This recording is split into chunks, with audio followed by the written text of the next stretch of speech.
فيها ولدينا مزيد وكم أهلكنا قبلهم من قرن هم أشد منهم بطشا فنقهوا في البلاد هل من محيص إن في ذلك لذكرى لمن كان له قلب أو ألقى السمع وهو شهيد. وقال تعالى في محكم تنزيله سبحان الذي أسرى بعبده ليلا من المسجد الحرام إلى المسجد الأقصى الذي باركنا حوله لنريه من آياتنا إنه هو السميع البصير. حاضرین جمعہ، پردہ نشین خواتین اسلام، خطبہ مسنونہ کے بعد سورہ بنی اسرائیل کی پہلی آیت کریمہ آپ کے روبرو تلاوت کی گئی۔ اللہ تعالیٰ کا فرمان ہے، بہت ہی پاک ہے وہ ذات جس نے اپنے بندے یعنی پیغمبر کو مسجد حرام سے مسجد اقصیٰ کو لے کر گیا۔ راتوں رات مسجد حرام مکہ سے مسجد اقصیٰ جو فلسطین میں ہے اللہ تعالیٰ نے لے گیا۔ بارکنا حولہ، اس مسجد کے اطراف ہم نے بہت ساری برکتیں دے رکھی ہیں۔ لنریہ من آیاتنا، تاکہ ہم بہت ساری نشانیاں بتائیں۔ انہ هو السمیع البصیر، اللہ تعالیٰ بہت سننے والا اور خوب دیکھنے والا ہے۔ حاضرین گرامی، اس آیت کریمہ میں پیارے نبی صلی اللہ علیہ وسلم کی زندگی کا ایک بہت بڑا معجزہ جسے ہم معراج کہتے ہیں، واقعہ معراج کی طرف اللہ تعالیٰ نے اشارہ کیا ہے۔ معراج تاریخ انسانی کا سب سے تیز تر سفر، تاریخ انسانی کا سب سے لمبا سفر، جسے ہم معراج کے نام سے یاد کرتے ہیں۔ اس کا پس منظر کیا ہے، اس کا بیک گراؤنڈ کیا ہے؟ اللہ کے نبی صلی اللہ علیہ وسلم آزمائش کے دور سے گزر رہے تھے۔ ہر آنے والی آزمائش گزری ہوئی آزمائش سے بڑی ہوتی تھی۔ ہر آنے والا زخم گزرے ہوئے زخم سے بڑا ہوا کرتا تھا۔ ان حالات میں اللہ تبارک و تعالیٰ نے معراج کا واقعہ پیش آیا۔ حضرات گرامی، شعب ابی طالب کا حصار سیرت کی کتابوں میں ہم پڑھتے ہیں۔ ابو طالب کی گھاٹی میں مکہ کے مشرکوں نے مسلمانوں کو بند کر دیا، وہاں ٹیٹ کر دیا۔ مسلمانوں سے کوئی لینا دینا نہیں، مسلمانوں سے کوئی تعلق نہیں، حتیٰ کہ مسلمان 3 سال لگ بھگ اتنی تکلیفیں اٹھائے، سبحان اللہ، کھانے کے لیے کچھ نہیں ملتا تھا۔ صحابہ کرام بیان کرتے ہیں، بخاری شریف کی حدیث ہے، صحابی کہتے ہیں ہم نے جانوروں کی طرح درختوں کے پتے کھائے ہیں، اور جب ہم قضائے حاجت کے لیے جاتے، واش روم ضرورت پوری کرنے کے لیے جاتے، تو ہمارا فضلہ بھی ویسے ہوتا جیسے جانوروں کا فضلہ ہوتا ہے، مینگنیوں کی طرح۔ یہ آزمائش کا دور ختم ہوا، پھر اس سے بڑی آزمائش پیارے نبی کو یہ ہوئی کہ اللہ کے نبی صلی اللہ علیہ وسلم کے چچا ابو طالب کا انتقال ہو گیا۔ وہ ابو طالب جنہوں نے پیارے نبی صلی اللہ علیہ وسلم کو لگ بھگ 40 سال آپ کی خدمت کی، آپ کو سہارا دیے، آپ کی حفاظت کیے، ان کا دکھ پیارے نبی کو بہت بڑا دکھ تھا، بڑی آزمائش تھی۔ ابو طالب کا انتقال کا زخم ابھی ہلکا نہیں ہوا، اس سے بھی بڑی آزمائش یہ ہوئی کہ پیارے نبی کی پیاری بیوی خدیجہ رضی اللہ تعالیٰ عنہا کا انتقال ہو گیا۔ وہ خدیجہ جنہوں نے دام درم پیارے نبی صلی اللہ علیہ وسلم کی مدد کی، اور پیارے نبی کی ساری اولاد اسی خدیجہ سے تھی۔ خدیجہ رضی اللہ تعالی عنہا کا انتقال پیارے نبی کے لیے بہت بڑا صدمہ تھا، بڑے غمگین ہو گئے۔ اس سال کو اللہ کے نبی نے غم کا سال نام رکھا۔ یہ زخم ابھی ہلکا ہوا نہیں، اس سے بھی بڑا زخم، بلکہ اگر کہا جائے تو پیارے نبی کی زندگی کا سب سے بڑا زخم لگا وہ ہے طائف کا واقعہ۔ ایک مرتبہ جنگ احد کے موقع پر حضرت ام المؤمنین عائشہ صدیقہ رضی اللہ تعالیٰ عنہا نے سوال کیا، اللہ کے نبی جنگ احد میں آپ کا سر پھٹ گیا، آپ کے دندہ مبارک شہید ہو گئے، آپ کے دانت جھڑ گئے، آپ کی پیٹھ پہ تلوار کے زخم لگے اور آپ ایک گڑھے میں گر پڑے، حتیٰ کہ لوگوں میں آپ کی وفات کی خبریں مشہور ہو گئی۔ تو عائشہ نے کہا، اللہ کے رسول، کیا آپ کی زندگی میں احد کے دن سے بھی کوئی بڑا دن ہے؟ احد کے دن سے بھی کوئی بڑا تکلیف والا دن آپ نے دیکھا ہے؟ پیارے نبی نے کہا، عائشہ، احد کے دن سے بھی بڑا زخم مجھے طائف والوں نے دیا۔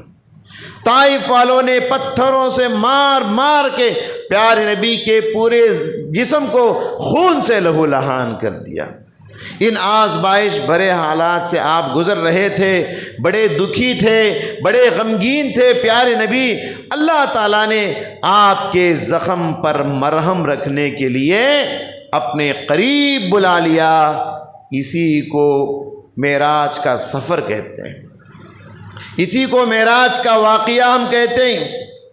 معراج کا واقعہ شروع ہوتا ہے، اللہ کے نبی صلی اللہ علیہ وسلم کو جبرائیل علیہ السلام آئے اور مسجد حرام یعنی مکے سے لے کر بیت المقدس کو لے کر گئے، جسے مسجد اقصی ہم کہتے ہیں، براق نامی سواری پر، گدھے سے تھوڑا بڑا جانور، خچر سے تھوڑا چھوٹا جانور، اس براق نامی سواری پہ لے کے حضرت جبرائیل علیہ السلام راتوں رات مسجد حرام سے مسجد اقصی کو لے کر گئے، بیت المقدس لے کر گئے۔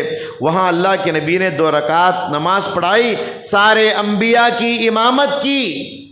پھر حضرت جبرائیل علیہ السلام آپ صلی اللہ علیہ وسلم کو وہاں سے لے کر 7 آسمانوں کا سیر کرایا، اس کو معراج کہتے ہیں۔ مسجد حرام سے بیت المقدس تک جانے کو اسراء کہتے ہیں، پھر بیت المقدس سے لے کر 7 آسمانوں کے سیر کرنا، اوپر لے کر جانا، اس کو معراج کہتے ہیں۔ معراج کے معنی ہے بلندی پہ لے کر جانا، اوپر چڑھنا۔ اور یہ واقعہ کوئی خواب نہیں، اور یہ واقعہ صرف روح کے ساتھ نہیں بلکہ روح کے ساتھ آپ کا جسم بھی شامل تھا اس سفر کے اندر۔ پیارے نبی کا روح بھی تھا، روح بھی تھی، پیارے نبی کا جسم بھی تھا، روح کے ساتھ آپ کا جسم بھی شامل تھا۔ معراج کے سفر کے اندر یہ کوئی خواب و خیال کا واقعہ نہیں، یہ سچا واقعہ ہے جو پیارے نبی صلی اللہ علیہ وسلم کے ساتھ پیش آیا۔ اللہ کے نبی صلی اللہ علیہ وسلم اوپر جانے سے پہلے حتیم میں سوئے ہوئے تھے۔ مختصر طور پر یہ ہے کہ کعبۃ اللہ کے پاس حتیم میں اللہ کے نبی سوئے ہوئے تھے۔ آسمان سے فرشتے آئے، پیارے نبی کا سینے مبارک کو چاک کیا، یعنی بائی پاس سرجری جسے ہم کہتے ہیں، سینہ پھاڑتے ہیں، اللہ کے نبی کا آپریشن کیا گیا، اللہ کے نبی کا دل باہر نکالا گیا، اور جنت سے لائے ہوئے سونے کے تشت میں، سونے کے برتن میں جو کہ حکمت و ایمان سے بھرا ہوا تھا، پیارے نبی کے دل کو اس میں دھویا گیا، پھر دل کو اندر جوڑ دیا گیا، پھر سینے کو بند کر دیا گیا۔ ایسا 2 مرتبہ پیارے نبی کی زندگی میں پیش آیا، ایک مرتبہ بچپن میں، دوسری مرتبہ معراج کے موقع پر۔ کیوں ایسے آپ کا سینہ چاک کیا گیا، دل کو دھویا گیا؟ کیوں؟ تاکہ آخرت کے جو حالات ہیں، آخرت کے جو مناظر ہیں، ان مناظر کو آپ کا دل برداشت کر سکے، اس لیے پیارے نبی کے دل کو صاف کیا گیا۔ پھر اس کے بعد براق پہ حضرت جبرائیل کے ساتھ پہلے آسمان پہ گئے۔ پہلے آسمان پہ دستک دیے دروازے کو، دروازہ کھولا گیا، اندر حضرت آدم علیہ السلام تھے۔ اللہ کے نبی صلی اللہ علیہ وسلم نے ان کو سلام کیا، انہوں نے جواب دیا اور مرحبا کہا۔ اس کے بعد پہلے آسمان پہ حضرت آدم علیہ السلام سے ملاقات، دوسرے آسمان پہ حضرت یحییٰ زکریا عیسیٰ علیہ السلام کے ساتھ ملاقات، تیسرے آسمان پہ حضرت یوسف علیہ السلام سے ملاقات، چوتھے آسمان پہ حضرت ادریس علیہ السلام سے ملاقات، پانچویں آسمان پہ حضرت ہارون علیہ السلام سے ملاقات، چھٹے آسمان پہ حضرت موسیٰ علیہ السلام سے ملاقات، اور ساتویں آسمان سے حضرت ابراہیم خلیل اللہ علیہ السلام سے ملاقات ہوئی۔ سارے پیغمبروں نے کہا مرحبا باخ الصالح والنبی الصالح، ہمارے بھائی کے لیے مرحبا، ہمارے پیغمبر کے لیے مرحبا۔ سب نے خیر مقدم کہا، سب نے استقبال کیا، پرجوش انداز میں ویلکم کہا۔ حضرت ابراہیم اور حضرت آدم علیہ السلام نے کہا کہ مرحبا بابن الصالح والنبی الصالح، ہمارے بیٹے کے لیے مرحبا، ہمارے پیغمبر کے لیے مرحبا۔ سارے پیغمبروں سے ملاقات ہوئی۔ اس کے بعد اللہ کے نبی صلی اللہ علیہ وسلم اوپر ساتویں آسمان کے اوپر ایک مقام ہے جسے سدرۃ المنتہا کہا جاتا ہے، وہاں جبرائیل علیہ السلام رک گئے۔ وہاں سے آگے بڑھنے کی کسی ملک کو، کسی ملک کو، کسی بادشاہ کو، کسی فرشتے کو سدرۃ المنتہا نامی بارڈر کو پار کرنے کی اجازت نہیں۔ وہاں سے صرف اکیلے محمد صلی اللہ علیہ وسلم کو اجازت ملی۔ اللہ کے نبی سیدھے اللہ سے ملاقات کرنے کے لیے گئے۔ اللہ کے نبی اور اللہ تعالیٰ کے درمیان یہ ایک پردے کا آڑ تھا۔ اللہ کے نبی وہاں جا کے اللہ سے بات کر کے دوبارہ زمین پہ تشریف لائے اور سارا واقعہ لوگوں کو بتائے، اور یہ سارا واقعہ ایک رات کے کچھ لمحوں میں ہو گیا، کچھ گھڑی میں ہو گیا۔ ابو جہل دوڑا دوڑا حضرت ابو بکر کے پاس گیا اور کہنے لگا ابو بکر بتاؤ، کوئی آدمی مکہ سے لے کر فلسطین بیت المقدس کی ایک رات میں کوئی چلا جائے تو کیا کوئی مان سکتا ہے یہ ممکن ہے؟ اور اس زمانے کے حساب سے مکہ سے لے کر بیت المقدس مسجد اقصیٰ کو جانے کے لیے 40 دن لگتے تھے اس زمانے میں۔ تو ابو جہل نے کہا کہ یہ ممکن ہے کہ ایک رات میں کوئی چلا جائے؟ حضرت ابو بکر صدیق نے کہا یہ تو ہونے والی بات نہیں، یہ تو ناممکن ہے۔ تو ابو جہل نے کہا تمہارے ساتھی محمد کہتے ہیں کہ ایک رات میں نہ صرف مکہ سے بیت المقدس گئے ہیں بلکہ وہاں سے 7 آسمانوں کا سیر کر کے بھی آ گئے ہیں۔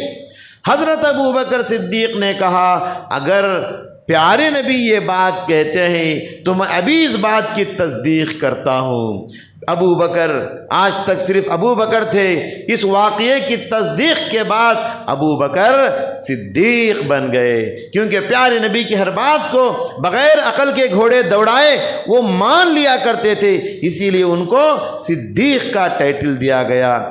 اسی لیے ہمیں حضرات عقل کے گھوڑے دوڑانے کی ضرورت نہیں۔ غیب کی بہت ساری باتیں ایسی ہوتی ہیں ہماری بیمار عقلوں کو سمجھ میں نہیں آتی، ہماری چھوٹی عقلوں میں بات نہیں اترتی، تو لوگ کیا کرتے ہیں پیارے نبی کی حدیثوں کو جب دیکھتے ہیں بیمار عقلوں پہ رکھ کے تولتے ہیں، عقل کے گھوڑے دوڑاتے ہیں، عقل کو سمجھ میں آئے حدیث کو مانتے ہیں، سمجھ میں نہ آئے حدیث کا انکار کر دیتے ہیں۔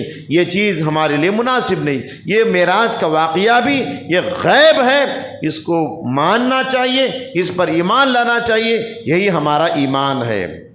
حاضرین گرامی، اس کے بعد دیکھیے کہ معراج کے واقعے کا مقصد کیا ہے، کیوں معراج کا واقعہ پیش آیا؟ اللہ نے کہا کہ لِنُرِيَهُ مِنْ آیَاتِنَا، تاکہ ہم اپنی نشانیاں لوگوں کو بتائیں۔ معراج کے واقعے میں بہت ساری نشانیاں پیارے نبی صلی اللہ علیہ وسلم نے امت کو بتائی۔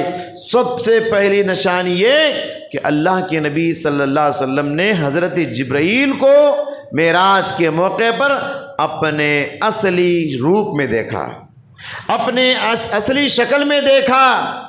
کہتے ہیں کہ جبرائیل کو 600 پر ہیں، اور ایک پر اتنا بڑا ہے، ایک پر اگر وہ جبرائیل پھیلا دیتے دنیا کے اس کونے سے اس کونے تک اندھیرا چھا جاتا، مشرق سے لے کر مغرب تک دنیا اندھیری ہو جاتی۔ جبرائیل اگر ایک پر پھیلا دیتے، اگر پورے پر پھیلاتے 600 اس طرح کے پر حضرت جبرائیل علیہ السلام کو پیارے نبی صلی اللہ علیہ وسلم نے دیکھا۔ اور دوسری نشانی لنریہ من آیاتنا، اس سفر میں اللہ کے نبی نے جو دیکھا وہ سدرۃ المنتہا۔ سدرہ کے معنی بیر کا جھاڑ، 7ویں آسمان کے اوپر اللہ کے عرش کے نیچے ایک بیر کا جھاڑ ہے۔ پیارے نبی نے فرمایا کہ اس کے پتے ہاتھی کے کان کے برابر ہیں، اور ایک ایک بیر کا پھل جو ہے بڑے بڑے مٹکوں کے جیسا ہے۔ اور وہ سدرۃ المنتہا، منتہا اسے اس لیے کہتے ہیں کہ وہاں تک ہی سب کو جانے کی اجازت ہے، اس کو پار کر کے جانے کی کسی کو اجازت نہیں، صرف ایک محمد صلی اللہ علیہ وسلم کو اس کو پار کرنے کی اجازت ملی، اس لیے اس کو منتہا کہا جاتا ہے۔ وہاں رک جانا ہے، کسی کو آگے بڑھنے کی اجازت نہیں۔ سدرۃ المنتہا بہت سارے فیوز و برکات کا سرچشمہ ہے، بہت سارے خزانوں کا سرچشمہ ہے۔ پیارے نبی کہتے ہیں سدرۃ المنتہا پہ جب میں پہنچا تو حضرت جبرائیل علیہ السلام میرے پاس 2 پیالیاں لے کر آئے، ایک میں شراب ہے، ایک میں دودھ ہے، کس کو انتخاب کرو گے؟ تو میں نے دودھ کا انتخاب کیا، شراب کو میں نے چھوڑ دیا۔ تو حضرت جبرائیل نے کہا اصبت الفطرہ، تم نے اچھا انتخاب کیا، اگر تم شراب کے پیالے کو لے لیتے تو تمہاری امت بگڑ جاتی۔ حضرت محمد صلی اللہ علیہ وسلم کہتے ہیں کہ سدرۃ المنتہا کے پاس میں نے فرشتوں کے قلموں سے لکھنے کی آواز کو میں نے سنا۔ وہاں بیٹھ کے فرشتے اللہ کے فیصلے لکھتے ہیں اور اللہ کے مشورے لکھتے ہیں۔ حاضرین گرامی، یہ دوسری نشانی تھی جو پیارے نبی صلی اللہ علیہ وسلم نے بیان کی۔ تیسری نشانی معراج کے موقع پر پیارے نبی نے بیان کیا، کہتے ہیں کہ 7ویں آسمان پر جب میں گیا تو 7ویں آسمان پر یہ گھر ہے جسے بیت المعمور کہا جاتا ہے، یعنی فرشتوں کا عبادت خانہ۔ کعبۃ اللہ زمین کے درمیان میں ہے، تو کعبۃ اللہ کے ایک دم اوپر سدرۃ المنتہا ہے۔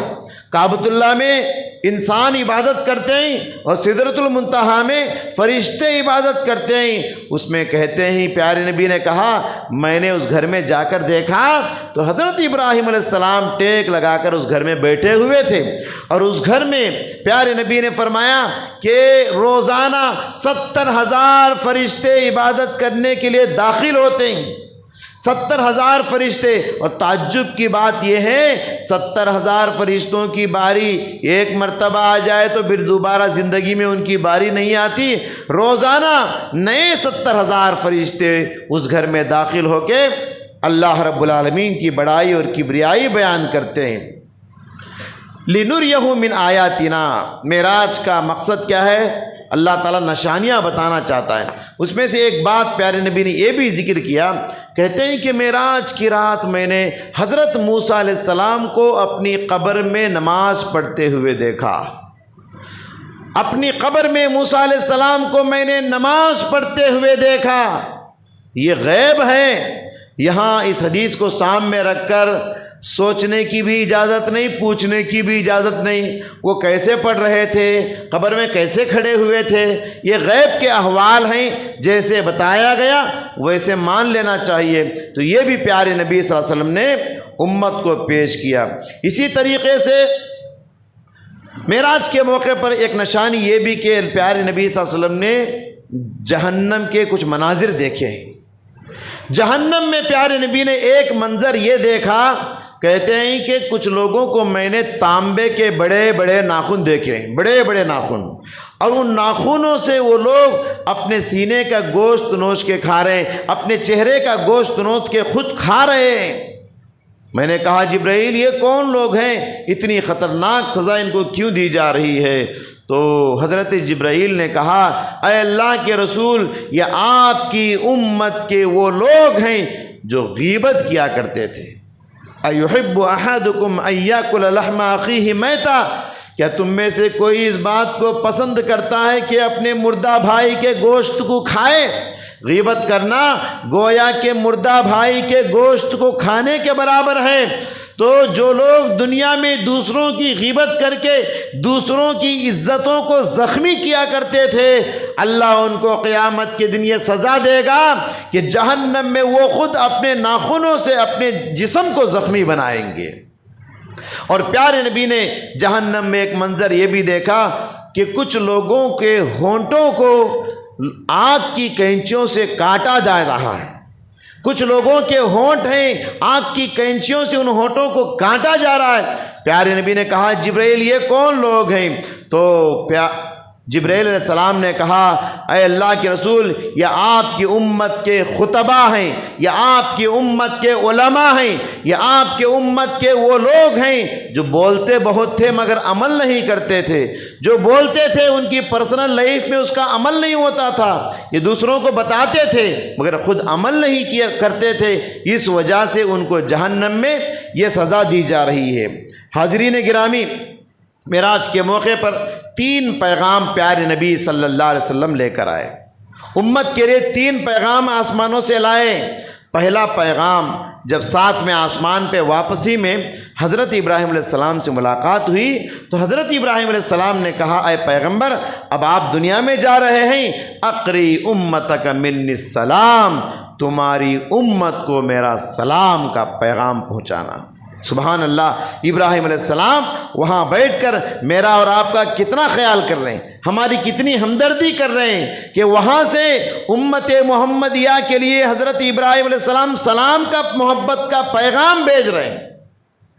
تو سلام کتنی اہم بات ہے، سلام کرنا، سلام کو عام کرنا کتنا ضروری ہے، آپ اندازہ لگا سکتے ہیں۔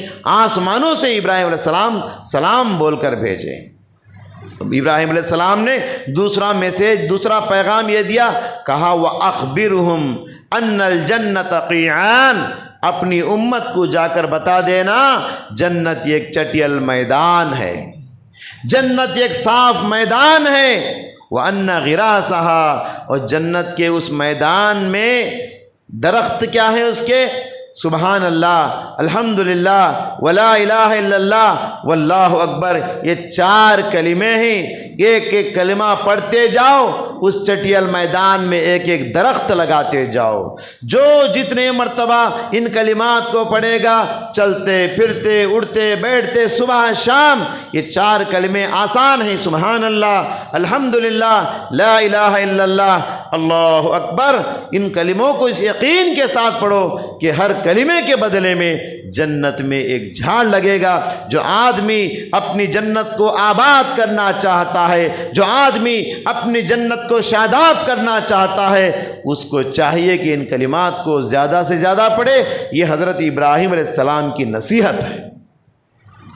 اور تیسرا پیغام معراج کے موقع پر پیارے نبی فرماتے ہیں کہ میں نے آسمانوں میں فرشتوں کی جس جماعت سے بھی میں گزرا، فرشتوں کی ہر جماعت نے مجھ سے یہ کہا اے پیغمبر آپ اپنی امت کو بیماریوں کا علاج حجامہ کے ذریعے سے کرنے کو کہیے، پچھنا لگانے کے ذریعے، جسے ہم حجامہ تھیراپی کہتے ہیں یا کپنگ تھیراپی کہتے ہیں، یہ بہت ہی بہترین علاج ہے بیماریوں کا، انسان کے بہت سارے مسائل کا، بیماریوں کا حل حجامہ تھیراپی کے اندر اللہ سبحانہ و تعالیٰ نے رکھا ہے۔ انسان کے جسم کے گندے خون کو جب نکال دیا جاتا ہے، بہت ساری بیماریوں سے انسان شفا یاب ہو جاتا ہے۔ تو لہٰذا یہ بھی انسانوں کو چاہیے کہ حجامہ کے ذریعے سے اپنے علاج کرانے کی کوشش کرے۔ یہ معراج کا ایک بہت بڑا میسیج ہے۔ اسی طریقے سے 3 انعامات پیارے نبی معراج کے موقع پر لے کر آئے، 3 میسیج لے کر آئے، پھر 3 انعامات، 3 تحفے پیارے نبی صلی اللہ علیہ وسلم معراج کی رات امت کے لیے لائے۔ پہلا تحفہ تو وہی جس کو ہم 50 نمازوں کا تحفہ کہتے ہیں۔ 6 آسمان پہ موسیٰ علیہ السلام سے واپسی میں ملاقات ہوئی، انہوں نے کہا کہ اللہ نے تم کو کیا تحفہ دیا ہے، کیا انعام دیا ہے؟ تو موسیٰ علیہ السلام نے کہا کہ اللہ تعالیٰ نے پیارے نبی نے فرمایا کہ اللہ تعالیٰ نے مجھے 50 وقت کی نماز کا تحفہ دے کر بھیجا ہے۔ موسیٰ علیہ السلام نے کہا تمہاری امت کمزور ہے، اتنی نمازیں پڑھ نہیں پائے گی، لہٰذا دوبارہ اللہ کے پاس جائیے، اس میں ذرا تخفیف کرائیے، نمازوں کو ذرا ہلکا کروائیے، کم کرائیے۔ پیارے نبی گئے، اللہ نے 5 وقت کی نماز کم کر دیا۔ موسیٰ نے کہا اور کم کراؤ، پیارے نبی پھر گئے، پھر نماز میں کمی ہوئی۔ موسیٰ نے کہا پھر جاؤ، جاتے رہے، پیارے نبی آتے رہے، حتیٰ کہ 5 وقت کی نماز باقی رہ گئی۔ موسیٰ علیہ السلام نے کہا ابھی کتنی باقی ہے؟ پیارے نبی نے کہا 5 وقت کی نماز باقی ہے۔ موسیٰ علیہ السلام نے کہا پھر جاؤ اللہ کے پاس اور کم کرا کے آؤ۔ اللہ کے نبی نے فرمایا تو اب تو مجھے شرم آتی ہے، اب میں اللہ کے پاس جا نہیں سکتا۔ تو اللہ تبارک و تعالیٰ نے فیصلہ کر دیا ما یبدل القول لدی، اب بات بدلنے والی نہیں۔ جو آدمی 5 وقت کی نماز پڑھے گا اسے 50 وقت کا ثواب دے دیا جائے گا۔ سبحان اللہ، کتنا مہربان ہے اللہ تعالیٰ، کتنے ہمدرد ہیں۔ موسیٰ علیہ السلام، ادھر سے ابراہیم علیہ السلام بھی ہمارا کتنا خیال کر رہے ہیں، ادھر موسیٰ علیہ السلام اس امت کی کتنی ہمدردی دکھا رہے ہیں۔ لہٰذا حضرات گرامی، یہ پہلا تحفہ ہے معراج کا۔ نماز، زندگی میں کبھی نماز کو مس نہ کرو، نماز کو سلسلے میں سستی نہ کرو۔ نماز زندگی کی سب سے بڑی عبادت ہے، وہ معراج کا سب سے بڑا تحفہ ہے۔ اور دوسرا تحفہ معراج کا وہ ہے سورہ بقرہ کی آخری 2 آیتیں، آمن الرسول سے لے کر فانصرنا علی القوم الکافرین تک۔ سورہ بقرہ کی 2 آیتیں معراج کا بہت بڑا تحفہ ہیں۔ ان 2 آیتوں کو پڑھنے سے انسان جنات سے محفوظ رہتا ہے، جادو اور شیاطین سے محفوظ رہتا ہے، بہت ساری خیر اور برکتیں حاصل کر لیتا ہے۔ آمن الرسول بہترین دعا ہے، ایک مرتبہ اس کا ترجمہ پڑھ کے آپ دیکھ لیجئے۔ معراج کے موقع پر یہ دوسرا تحفہ ہے۔ جب اللہ کے نبی زمین پر آ گئے، پھر ایک مرتبہ اللہ تعالیٰ نے فرشتوں کو بول کر بھیجا، یاد دلاؤ میرے پیغمبر کو آمن الرسول۔ کہا فرشتے 2 آئے پیارے نبی کے پاس، ابشر بنورین، کہنے لگے اے پیغمبر 2 نور کی بشارت دے کر اللہ نے ہم کو آپ کے پاس بھیجا ہے۔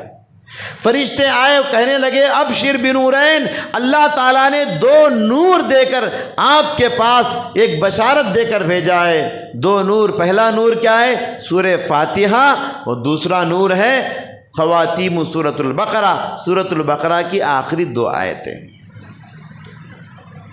جو آدمی، پیارے نبی نے فرمایا کہ سوتے وقت آمن الرسول یہ سورہ بقرہ کی آخری 2 آیتیں پڑھ کر سوتا ہے، اس رات شیطان کہتا ہے آج میں اس کا کچھ بگاڑ نہیں سکتا، آج میں اس انسان کا کچھ نقصان نہیں کر سکتا، کیونکہ یہ سورہ بقرہ کی آخری 2 آیتیں پڑھ کر سوتا ہے۔ لہٰذا زندگی کا لازمہ بنا لیجئے، سوتے وقت ان دونوں آیتوں کو پڑھ کر سویا کرو۔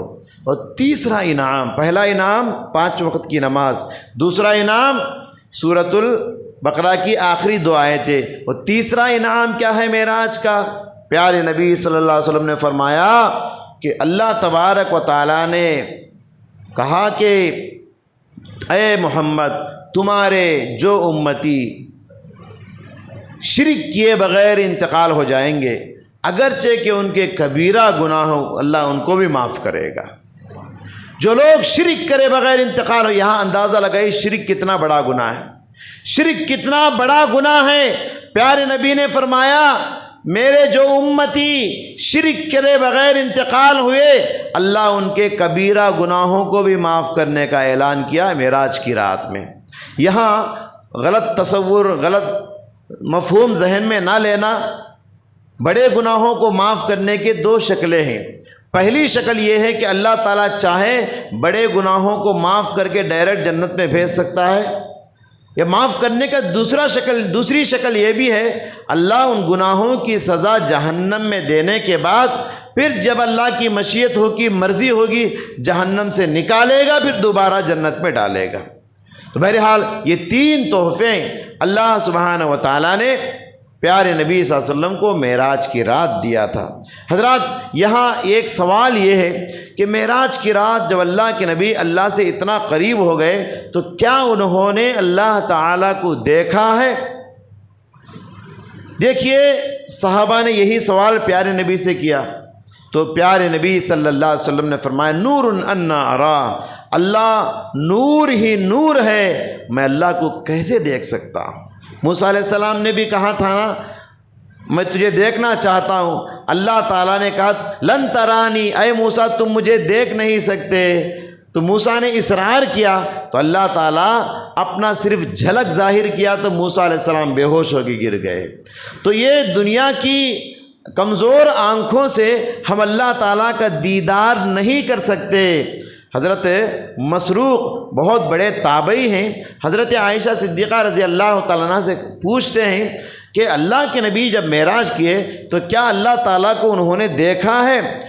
عائشہ کہتی ہیں لقد قف الشعر مما قلت، تمہارے سوال سے میرے جسم کے رونگٹے کھڑے ہو گئے، میرے جسم کے بال کھڑے ہو گئے، اتنا بھیانک سوال تم نے کیا۔ اللہ تبارک و تعالیٰ کا دیدار کوئی معمولی بات ہے؟ جنت کی سب سے بڑی نعمت دیدار الہی ہے۔ دنیا کے کسی انسان نے اللہ تعالیٰ کا دیدار نہیں کیا۔ اللہ کا دیدار جنت میں جنت کی آنکھوں سے ہم دیکھیں گے، اخروی آنکھوں سے دیکھیں گے، دنیا کی ان کمزور آنکھوں میں وہ سکت نہیں، وہ طاقت نہیں کہ ہم اللہ تعالیٰ کو دیکھ سکے۔ رات میں ہم لائٹ کو دیکھ نہیں سکتے، راستہ نظر نہیں آتا، گرما کے موسم میں دوپہر میں کوئی سورج کو دیکھ نہیں سکتے، ہماری آنکھیں اتنی کمزور ہیں، ان کمزور آنکھوں سے نور ہی نور اللہ سبحانہ و تعالیٰ ہے، ان کو میں کیسے دیکھ سکتا ہوں؟ پیارے نبی نے فرمایا۔ حاضرین گرامی، اس واقعے سے، معراج کے واقعے سے ایک بات ہمیں یہ معلوم ہوتی ہے، انسان کی زندگی میں آزمائش جتنی بڑی ہوگی، آزمائش کے بعد ملنے والا تحفہ بھی اتنا بڑا ہوتا ہے۔ جیسے کہ شروع میں نے کہا پیارے نبی کا معراج کا بیک گراؤنڈ کیا ہے، اس کا پس منظر کیا ہے، آزمائشوں پر آزمائشیں پیارے نبی کو آ رہی تھی، مشکلات کے دور سے پیارے نبی گزر رہے تھے، تو اللہ تعالیٰ اس مشکلات پر مرہم رکھنے کے لیے اوپر بلا لیا اور قریب بلا کے بات کیا۔ اس روحانی سفر سے پیارے نبی صلی اللہ علیہ وسلم کو دل کو اطمینان ملا۔ اور ایک بات اس واقعے سے یہ بھی معلوم ہوتی ہے کہ مصیبتوں میں ہم سب کو اللہ تبارک و تعالیٰ سے جڑ جانا چاہیے، مصیبتوں میں مشکلات میں اللہ کو پکارنا چاہیے، اللہ سے مدد مانگنا چاہیے۔ بیماری کتنی بھی بڑی ہو، آزمائش کتنی بھی بڑی ہو، مشکل کتنی بھی بڑی ہو، اللہ کے پاس جائیے، اللہ کے دربار میں بیٹھیے، اللہ سے مدد مانگیے، آپ کے ساری مشکلات اللہ آسان کرے گا، آپ کے زخم پر اللہ ضرور مرہم رکھے گا۔ دعا ہے اللہ سبحانہ و تعالیٰ سے، اللہ سبحانہ و تعالیٰ معراج کے واقعے سے جو پیغام ہمیں ملا ہے ان پیغامات پر عمل کرنے کی توفیق عطا فرمائے۔ اے اللہ ہم سب کو معراج کا سب سے بڑا تحفہ نماز ہے، نمازوں کا اہتمام کرنے کی توفیق عطا فرما۔ اے اللہ جو بیمار ہیں ان کو شفاء کاملہ عطا فرما، جو مقروض ہیں ان کے قرضوں کی ادائیگی فرما۔ اے اللہ ہم سب کو پکے اور سچے مسلمان بننے کی توفیق عطا فرما۔ بارک اللہ لنا ولکم فی القرآن العظیم ونفعنا وإیاکم